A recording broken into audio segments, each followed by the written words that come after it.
Hello everyone, welcome to Shriram's IAS. I hope everybody is doing good. Things are fine at your place. आज के इस session में we'll discuss these articles. Let me give you a quick brief what we will be doing today. Now we'll discuss about National Energy Conservation Award. Prelims के point of view से important है.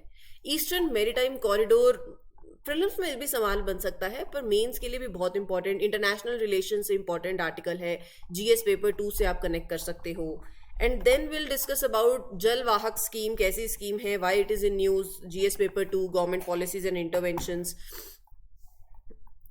Little bunting special है, news के अंदर है prelims के point of view से.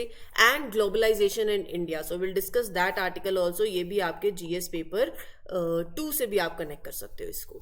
ठीक है, 3 से भी कर सकते हो. जैसे जैसे मतलब कुछ कंटेंट जैसे आपको क्वेश्चन आता है उसके बेसिस पे you can use the content of this article. Do right what ever I से, ताकि आप अपने शॉर्ट नोट्स बना सके. Now you can share these sessions. You can mark your attendance by liking this lecture. Comment section आपके पास है. Do let me know your feedbacks also. And जिन्होंने channel subscribe नहीं किया है फटाफट से चैनल सब्सक्राइब कर दीजिए.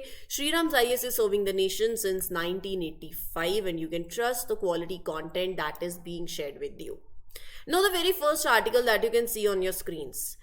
Vice President of India felicitates winners of National Energy Conservation Award. So जो National Energy Conservation Award के winners रहे हैं हमारे वाइस प्रेसिडेंट ऑफ इंडिया ने वो अवार्ड्स अभी रिसेंटली दिए हैं. तो हम बात करते हैं इन अवार्ड्स के बारे में. ये जो अवार्ड है ये ब्यूरो ऑफ एनर्जी एफिशिएंसी का इनिशिएटिव है जो कि आती है under the ministry of power. Right now it was instituted इन 1991. जब देखो नेशनल एनर्जी कंजर्वेशन डे होता है 14th ऑफ दिसंबर को, तो तभी इट वॉज इंस्टीट्यूटेड 1991 के अंदर. और ये जो अवार्ड्स हैं ये उनको दिए जाते हैं जैसे इंडस्ट्रियल यूनिट्स हैं, इंस्टीट्यूशंस हैं, एस्टैब्लिशमेंट्स ऐसी हैं जिन्होंने बहुत मतलब उम्दा एफर्ट्स दिखाए हैं, एक्सेप्शनल एफर्ट्स किए हैं to reduce the energy consumption. और साथ ही साथ उन्होंने मेंटेन करा है और एनहांस किए हैं अपनी ऑपरेशनल एफिशिएंसी को भी. तो उन्हें ये अवार्ड्स दिए जाते हैं. अब इस अवार्ड्स के अंदर प्रोसीजर क्या फॉलो किया जाता है that we have to discuss. What is a special procedure that is followed. Selection process क्या है, बेसिकली अवार्ड कमेटी होती है. जो अवार्ड कमेटी होती है that is led bye secretary of power. And the one who basically this award committee decides कि which sector can participate in the award. जैसे businesses हैं, industries हैं. So पहले तो award committee that is chaired by the secretary reviews and approves the sectors that are eligible for this award. Now जो organizations interested हैं वो submit करती हैं applications को जो that are evaluated by the technical committee. अब उस technical committee के अंदर कौन होता है? उस technical committee के अंदर chaired by the member, Central Electricity Authority, और साथ ही साथ इसमें ministry of railways, energy efficiency services limited के एक्सपर्ट्स, नेशनल प्रोडक्टिविटी काउंसिल के, central pulp and paper research institute के, ब्यूरो ऑफ एनर्जी एफिशिएंसी के. So these applications are reviewed by this committee, जिस कमेटी के अंदर ये सारे एक्सपर्ट्स हैं. And this committee is led by the member of CEA thermal. अब final selection की बात करूं, ये जो टेक्निकल कमेटी है ये इवैल्यूएट करती है और ये रिकमेंड करती है कि अच्छा ये बेस्ट प्रोसीजर्स हैं. और ये रिकमेंडेशंस फिर वापस से अवार्ड कमेटी को जाते हैं फाइनल अप्रूवल के लिए. और ये विनर्स को ऑनर कौन करता है अभी हमने देखा. And they are honoured on national energy conservation day जो for their contribution that they have done right in the saving energy. अब ये अवार्ड इंपॉर्टेंट क्यों है? ऑब्वियसली जिन्होंने अच्छा काम किया है आप उन्हें नवाजोगे ना. They are setting the examples for others also to follow कि एनर्जी को एफिशिएंटली यूज करें, एनवायरनमेंट को प्रोटेक्ट करें and you save the energy in their operations. तो इसके कॉन्टेक्स्ट में हम ब्यूरो ऑफ एनर्जी एफिशिएंसी के बारे में भी पढ़ लेते हैं जो कि 1 मार्च 2002 में ये बॉडी सेटअप हुई थी under the energy conservation act 2001. ठीक है, अब इस बीईई का पर्पस क्या है? बीईई क्रिएट हुई to help save energy, to improve energy efficiency in the country. It supports the government. So the mission of the bureau is to assist in developing policies. It supports the government in making these policies, strategies जो कि encourage करें लोगों को, industries को to save energy. Right, self regulation, market principles, ये strategies जो बनती हैं that is a thrust on these strategies. अच्छा, ऑब्जेक्टिव मेजरली तो आपको पता चल गया, reduce the energy intensity of the Indian economy. Energy intensity का मतलब होता है 1 यूनिट ऑफ इकोनॉमिक आउटपुट के लिए आप कितनी एनर्जी यूज कर रहे हो, और जितना ज्यादा लेस एनर्जी, मतलब lowering this means you are using the less energy to achieve that same result, तो वही कि एनर्जी इंटेंसिटी आप अपनी रिड्यूस करें. And now how BEE works. It recognizes, identifies, and utilizes the existing resources and infrastructure in performing the functions assigned to it under this act.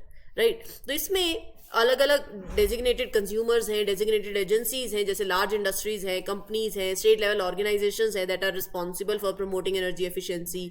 So the energy conservation act BEE को दो तरीके के role देता है. एक होता है regulatory और एक होता है प्रमोशनल फंक्शंस. रेगुलेटरी और प्रमोशनल. रेगुलेटरी फंक्शंस मतलब you are setting the rules, you are setting the standards for energy use. और प्रमोशनल फंक्शंस मतलब you are spreading awareness, you are encouraging industries and citizens कि आप energy efficient practices use करो. Right? तो ये था पूरा आर्टिकल. अच्छा, जिनको पॉलिटी में कोई डाउट आ रहा है, मैं बहुत पहले भी बता चुकी हूँ, you can refer these sessions. Platform पे अवेलेबल है, फ्री ऑफ कॉस्ट है. And for further information do contact this number also if you want to take prelims mastery course. Also prelims के लिए तो नहीं बोलूँगी, ओवरऑल prelims मेंस के लिए इन जनरल करंट अफेयर के किसी भी टॉपिक पे आपको डाउट आता है, सिंगल टॉपिक पे, तो these are the sessions. Basically अलग अलग प्लेटफॉर्म पे different mentors are taking the sessions, तो आप रेफर कर सकते हो इनको. तो बेसिकली चैनल सब्सक्राइब कर लेंगे ना, तो आपके पास जो भी सेशन पब्लिश होता है आपके पास नोटिफिकेशन आ जाएगी, और नोटिफिकेशन आ जाएगी तो यू विल फाइंड आउट क्या कंटेंट आया है. You can take learning from that. अच्छा, अभी ना इंडिया, हमारा प्यारा भारत, रशियन ऑयल खरीदने वाला लार्जेस्ट बायर बना 2024 में. And we have overtake China also.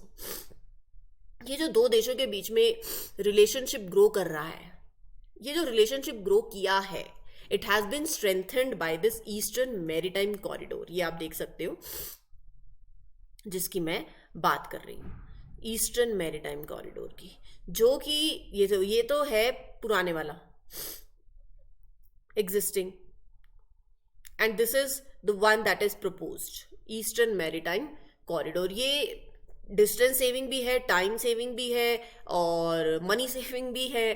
तो यहाँ चेन्नई में शुरू होता है इंडिया से और कनेक्ट करता है रशिया के व्लादिवोस्टॉक से. तो इसने ट्रेड लॉजिस्टिक्स को बहुत ज़्यादा रेवोल्यूशनाइज किया है. शिपमेंट टाइम्स कम हुए हैं, कोस्ट बहुत कम हुई है. राइट? अगर ये सब होगा तो दोनों देशों के बीच में बायलैटरल टाइज बढ़ेंगे. लेकिन इस EMC के बारे में डिस्कस करने से पहले मैं आपको थोड़ा सा और बताती हूँ, ईस्टर्न मैरीटाइम कॉरिडोर क्या है. ईस्टर्न मैरीटाइम कॉरिडोर इंडिया और रशिया को अगर आप ध्यान में रखते हैं तो एक शिपिंग रूट है जो अलाउ करता है गुड्स को, जैसे कॉमोडिटीज है, क्रूड ऑयल है, कोल है, आप ये दो देशों के बीच में ट्रांसपोर्ट कर सकते हैं और फास्टर और cheaper as compare to the other routes. तो इंपॉर्टेंस पता चल गई कि ट्रेड फास्ट हो जाती है, टाइम जो लगता है गुड्स को ट्रांसपोर्ट करने में दोनों देशों में वो कम हो जाता है, कोस्ट कम होती है, फिर ऑब्वियसली शिपमेंट टाइम्स कम होंगे तो ट्रांसपोर्टेशन कॉस्ट कम होगी, ज़्यादा इकोनॉमिकल हो गया. फिर कॉमोडिटीज जो है जिनको आपने ट्रेड करना है उसमें बूस्ट मिलती है, जैसे ट्रेडिंग ऑयल, कोल, बाकी जो भी रिसोर्सेज है जो दोनों इकोनॉमीज के लिए बहुत ज़्यादा वाइटल है. रिश्ते, पार्टनरशिप, इकोनॉमिक पार्टनरशिप ग्रो होती है. तो ये जो ईस्टर्न मैरीटाइम कॉरिडोर है, ओवरऑल आपको पता चल गया, ट्रांजिट टाइम कम होता है एंड कोस्ट कम होती है. कॉमोडिटीज आप क्या ट्रेड करते हो, इंडिया क्या खरीदता है रशिया से? Coal, fertilisers, crude oil, vegetable oils, iron, steel के raw materials for the construction and manufacturing. और हम क्या देते हैं रशिया को? Processed minerals, finish products of iron and steel that are made in India, tea, granite, marine products, processed fruits. तो ये सब हम सेल करते हैं.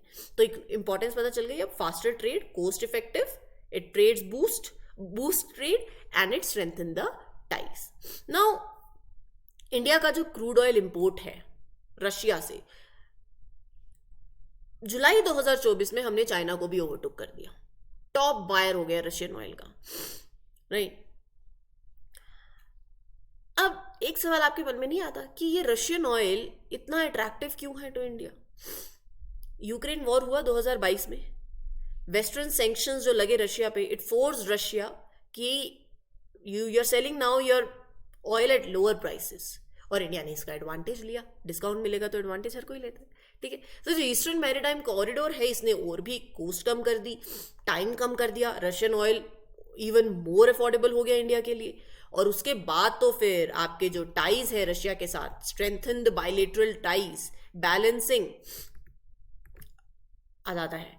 तो it helps India balance the Russia's growing closeness with China, while it is also supporting India's defense partnership with Russia also, right? एक पे dependent नहीं रहना पड़ेगा, you diversify, right? India depends on imports for 85% of its oil need middle east से, लेकिन अब क्या है, डाइवर्सिफिकेशन हो जाती है। रशियन ऑयल सिर्फ अफोर्डेबल नहीं है बट एक स्टेबल सप्लाई भी है वहां, मतलब हमारे लिए, और पार्टनरशिप तो obviously it is expected to grow only. So why this all matters, energy security है, इकोनॉमिक ग्रोथ है और एक स्ट्रैटेजिक एडवांटेज भी मिलता है। ठीक है जी, चलिए आगे बढ़ते हैं। ये बर्ड आज से पहले कभी राजस्थान में देखने को नहीं मिली, माउंट आबू में रिसेंटली स्पॉट करी गई है, जिसका नाम है लिटिल बंटिंग बर्ड। ये जो बर्ड है इसका साइंटिफिक नेम, छोटा सा बर्ड है, आपने पिक्चर में ही देखा है, that belongs to bunting family and Emberiza pusilla, आप इसको जैसे भी प्रोनाउंस करें। It breeds in taiga forest, Europe में, साइबेरिया के अंदर, Russia, far east Russia, that stretch. और विंटर्स के टाइम ये माइग्रेट करते हैं to places like northern India, China, south east Asia. छोटा सा बर्ड है, 12 to 14 सेंटीमीटर लॉन्ग है, और चेस्ट पे अगर आप देखें और साइड्स पे देखें, so there are white dark streaks and the chestnut coloured face there is with a white stripe. अब ना ये थोड़ा सा इसका अपीयरेंस की बात हो रही है कि अच्छा आंखें कैसी हैं, तो क्राउन कैसा है, तो फीमेल से कैसे अलग है, ये जनरल है, आप एक जनरल आइडिया ले लेंगे तो उतने में बात बन जाती है। डिस्ट्रीब्यूशन मैंने आपको बता ही दिया, माइग्रेटरी बर्ड है, हमारे यहाँ सब ट्रॉपिक्स में आ जाता है ठंडी के टाइम पे, क्योंकि वहाँ बहुत ज़्यादा ठंड हो जाती है। और अपीयरेंस स्मॉल है, और वाइट अंडरपार्ट्स हैं, और फीमेल्स थोड़े डिफरेंट हैं फ्रॉम द मेल्स, सिमिलर ही है, the sexes are similar basically. And अभी टेंशन की बात नहीं है, IUCN में तो बहुत लीस्ट कंसर्न है, लीस्ट कंसर्न। आगे बढ़ते हैं, ग्लोबलाइजेशन एंड इंडिया। ये आर्टिकल आपका ऐसा आर्टिकल है कि अगर आप सुन रहे हैं तो सिर्फ सुनने से बात ही नहीं बनेगी, जब तक आप लिखेंगे नहीं वट एवर आई से, समझना सेशन कंप्लीट ही नहीं हुआ है। ठीक है, so please do right what ever I से। अपने खुद के नोट्स बनाने हैं आपको, जो आपको एट द एंड काम आएंगे। और कोई भी सेशन आप देखें, सिर्फ मेरा नहीं, कोई भी सेशन आप देखें, जब तक आप लिख नहीं रहे हैं, आप सिर्फ ये समझना कि मैं कोई एक एंटरटेनमेंट वीडियो देख रहा हूं या देख रही। ठीक है, ग्लोबलाइजेशन और इंडिया का तो ऐसा सिस्टम है, देखिए यहाँ पर ना इंडिया की जो जर्नी है through globalization, it has gone several stages. It is reflecting changes in trade, in economy, in global interactions. देखो ग्लोबलाइजेशन की जब मैं बात करती हूँ तो ना आप इसको थोड़ा सा हिस्ट्री वाइज देखो, एंशिएंट इंडिया, मेडिवल इंडिया, तो उस टाइम पे क्या हुआ था, इंडिया एक ग्लोबल ट्रेडिंग हब रहा है, ट्रेड फ्लरिश कर रही थी। मॉडर्न हिस्ट्री पढ़ी होगी आपने, मेडिवल टाइम्स पढ़े होंगे, क्या हमारे मेन क्या था, मसाले, spices, fine textiles, gemstones. Silk road होता है trade route, like silk route. Cultural exchange होते थे, Buddhism, India shared idea such as Buddhism, जो चाइना में गया, जापान गया, साउथ ईस्ट एशिया। हमारे innovations, decimal system world wide spread हुए, कैसे, थ्रू अरब ट्रेडर्स। फिर हम आ गए, ब्रिटिशर्स ने आके राज किया हम पे, ब्रिटिश रूल आ गया 18वीं सदी से 18 to 20th सेंचुरी। ये लिखो बातें, 18 to 20th सेंचुरी में हुआ कि इंडिया रॉ मटेरियल का सप्लायर बना। अभी मैंने आपको रशिया के बारे में पढ़ा है, हम रशिया से रॉ मटेरियल लेके फिनिश प्रोडक्ट्स दे रहे हैं। 18-20 सेंचुरी में हम रॉ मटेरियल देते थे, like cotton, like Indigo for British industries, और बदले में हमें वो फिनिश गुड्स दे देते थे, राइट। रेलवेज, पोर्ट्स उस टाइम पे बिल्डअप हुए ताकि ब्रिटिशर्स को फायदा हो रहा था, ब्रिटिश ट्रेड बूस्ट हो रहा था, राइट। फिर आजादी मिली 1947 से 1991, पोस्ट इंडिपेंडेंस प्रोटेक्शनिज्म आप लगा लीजिए, पब्लिक सेक्टर यूनिट्स आए, LIC, Bharat heavy electricals limited. India ने सोचा कि, अभी भी सोचते हैं कि let's not gate dependent on the other countries, let's build industries with in the country, right. Import substitution जैसी पॉलिसीज एनकरेज हुई उस टाइम पे. फिर 1991 ऑनवर्ड्स क्या हुआ? लिबरलाइजेशन, है ना, इकोनॉमिक रिफॉर्म्स हम लेकर आए. फिर 21st सेंचुरी पोस्ट 2000 ग्लोबलाइजेशन का क्या रहा सिस्टम? हम ग्लोबल हब बने for IT services. Infosys, TCS, we started providing IT outsourcing services to other companies, big companies worldwide. हम WTO, ब्रिक्स, G20, ये सारी जो ग्लोबल ग्रुप्स है, India became active in that. Global जो रोल रहा है वो और बूस्ट हुआ. बॉलीवुड की मूवीज, हमारा क्यूजीन, योगा, इसको सबको इंटरनेशनल रिकॉग्निशन मिली. Slumdog Millionaire, movies like that, they are the best example that showcase Indian culture. फिर इंडियन स्टार्टअप्स आने लगे, ओला, फ्लिपकार्ट, मतलब you become a part of the global tech ecosystem. अभी टाइम पे आ जाओ, पोस्ट कोविड-19 क्या हुआ? पैंडेमिक ने बता दिया कि सिर्फ ग्लोबल सप्लाई चेन पे अगर आप रिलाई करोगे सिर्फ एंड टू मच तो प्रॉब्लम आएगी. लोकल मैन्युफैक्चरिंग को हमने और बूस्ट किया. प्रोडक्शन लिंक्ड इंसेंटिव जैसी स्कीम आई. यूपीआई आ गया. डिजिटल पेमेंट्स रेवोल्यूशनाइज हुई. राइट. अब UPI is now being used in Singapore also, UAE also. ये सब ग्लोबलाइजेशन ही तो है. आज क्या है? ग्लोबल इकोनॉमी में India has increase it share from 2% to nearly 8% in 2023. 2% at independence time. Globalisation से देखो इकोनॉमिक ग्रोथ होती है, फॉरेन डायरेक्ट इन्वेस्ट एफडीआई आती है ना, जॉब क्रिएशन भी होती है, टेक्नोलॉजी में एडवांसमेंट भी होती है, इनोवेशन भी होती है. फिनटेक में आप लगा लो लीडरशिप, मैंने आपको यूपीआई का एग्जांपल दिया. चंद्रयान 3 मिशन, स्पेस अचीवमेंट्स हो गई. लिविंग स्टैंडर्ड्स भी बढ़ते हैं. इनकम बढ़ती है तो लिविंग स्टैंडर्ड बढ़ता है. राइट. हेल्थ केयर सर्विसेज और अच्छी मिलती हैं. Cultural exchange, Indian art, music, movies. RRR film won Oscar in 2023. Right? Irfan Khan जैसे स्टार्स रहे हैं who appeared in Spider-Man, Jurassic World.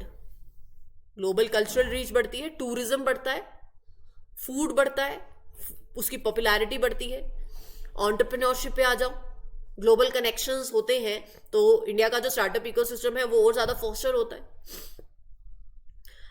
India 3rd largest startup hub बना है ग्लोबली. बहुत इंपॉर्टेंट बात है. सरकार सपोर्ट करती है फिर यंग एंटरप्रेन्योर्स को. ट्रेड ग्रोथ होती है ट्रेड के अंदर. Right. Better infrastructure, urban development, metro cities लगा लो, Delhi, Mumbai, they are developed with international technology. ये सारे एग्जाम्पल्स हैं जो काम आएंगे आपको. विद एग्जाम्पल्स मेंशन करोगे अपने आंसर्स में तो आंसर्स की जो क्वालिटी है वो इतनी एनहांस होगी. ठीक है. डिफेंस में देख लो आप, आपकी strategic capabilities, procurement of these Rafale jets from France. 2023-24 में इंडिया का डिफेंस एक्सपोर्ट कम से कम भी वो रीच किया 21,083 करोड़. रिन्यूएबल एनवायरमेंट साइड पे आ जाओ, renewable energy, collaboration on environment. तो globalisation has transformed India also into a stronger economy by all these points. But at the same point there are certain challenges also. क्या? Economic inequality बढ़ती है. India के अंदर 1%, richest 1% of the people, they own 40% of the country's trade wealth. और rural areas के लोग they are struggling to make their both ends meet. Growth है लेकिन जॉबलेस ग्रोथ है. Automation, factories in certain sectors जैसे textile manufacturing के अंदर they use machines now instead of hiring more workers.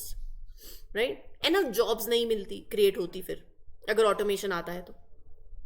Traditional industries decline होती हैं. Right. क्योंकि फिर क्या है, चाइना से इंपोर्ट आ रहा है, फिर कॉम्पिटिटिवनेस और बढ़ जाती है. स्मॉल स्केल इंडस्ट्रीज नहीं compete कर पाती with those cheaper goods from the other countries. Over dependence हो जाती है. So there are certain challenges also. तो आपको बोथ वेज पता होना चाहिए. और हम क्या कर रहे हैं अब, सॉल्यूशंस क्या हैं टू बैलेंस. देखो ग्लोबलाइजेशन भी जरूरी है. We need to balance globalization with a push of self reliance. दोनों चीजें चाहिए. Make in India research and development को स्ट्रेंथन करो, सप्लाई चेन्स को और ज्यादा रिजिलियंट करो, जैसे अभी हमने ईस्टर्न मैरीटाइम कॉरिडोर देखा, राइट। फोकस ऑन, अगर ग्लोबल कॉम्पिटिटिवनेस है तो स्किलिंग पे और ज्यादा फोकस करो, यहां पर वही एक सोल्यूशन है। अपनी एग्रीकल्चरल प्रोडक्टिविटी को और ज्यादा एनहांस करो, जो ग्रीन ग्रोथ इकोनॉमी है उसको डेवलप करो। ग्रीन ग्रोथ इकोनॉमी क्या है कि you are transitioning towards more sustainable economy to meet your global standards. So ये सारी चीजें करी जा सकती हैं। आप अर्बन और रूरल ग्रोथ दोनों पे साथ साथ फोकस करो, right. I hope things are clear to you. Now moving ahead, ये सारे पॉइंट्स प्लीज लिख लेना, जिन्होंने अभी तक जो मैंने बोला है नहीं लिखा है, थोड़ा सा सेशन पीछे कर ले एंड लिख ले, ठीक है। Last article of today's session, union government launch Jal Vahak scheme to incentivize cargo movement via inland waterways. तो क्या है ये जल वाहक स्कीम और कॉन्टेक्स्ट क्या कहता है? हाल ही जल वाहक स्कीम लॉन्च हुई है to boost the movement of goods using inland waterways, जो रिवर्स हैं, जो कैनाल्स हैं, ताकि बिजनेसेस जो हैं they can transport the cargo more efficiently. Cost save होती है, रोड्स और रेलवेज पे जो प्रेशर होता है वो कम होता है, राइट। तो इसके अंदर ये स्कीम कहती है कि अगर businesses move goods over 300 kilometre using waterways, अगर आप ऐसा करोगे तो you will get back up to 35% of the money that you have spend on your operational cost. हर कोई करना चाहेगा ना, फिर फायदा हो रहा है। तो you are unlocking the trade potential of these inland waterways, और ये स्कीम 3 साल के लिए वैलिड है, right. Obviously, it is a step forward towards promoting sustainable and cost-effective transportation across national waterways 1, 2, 3, 16. National Waterway 1 Ganga, National Waterway 2 Brahmaputra, and National Waterway 16 Barak River. Right? So, I hope context समझ आया scheme क्या कह रही है. To make these cargo transports more affordable, government is starting regular scheduled services. मतलब जो ships होंगी ना, they will travel on set dates. मतलब मान लो from Haldia to Patna, Varanasi, Kolkata on the Ganga river, from Kolkata to Guwahati on the Brahmaputra river. So जो regular trips होंगी, businesses will plan accordingly, उनकी डिलीवरीज भी और बेटर हो जाएंगी, फिर ट्रांसपोर्टेशन और सस्टेनेबल हो जाएगा. इस स्कीम को कौन मैनेज कर रहा है? एक है इनलैंड वाटरवे अथॉरिटी और एक है inland and coastal shipping limited. ठीक है जी, तो ये था आपका आज का session. I hope things are clear to you. For more such information do subscribe to Shriram IAS. कुछ नहीं लिखा है, सेशन आपके पास है, पीछे जाएं, लिख लें. Thank you everyone for giving your valuable time. All the best, take care, thank you.